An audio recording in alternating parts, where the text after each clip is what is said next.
Hubungan kedua-dua negara menjadi tegang sejak awal bulan lalu selepas Ciptakan China menyarankan Tokyo boleh mengerahkan tenteranya sekiranya China menyerang Taiwan.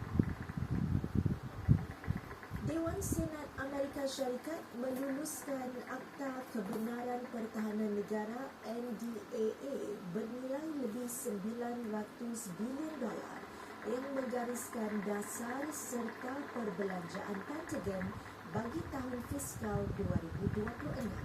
Antara peruntukan utama termasuk $800 juta untuk Ukraine dengan agihan $400 juta bagi setiap 2 tahun akan datang.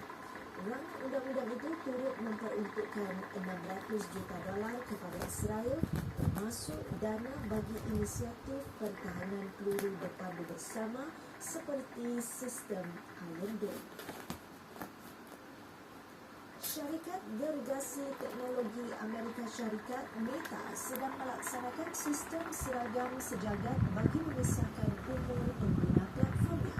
Langkah itu diambil memandangkan pelbagai negara kini mempunyai sistem pengesahan umur berbeza yang perlu dipatuhi oleh syarikat teknologi.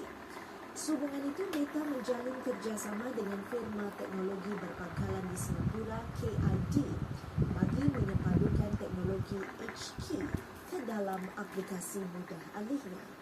Ia merancang untuk melancarkannya di kebanyakan negara pada tahun depan.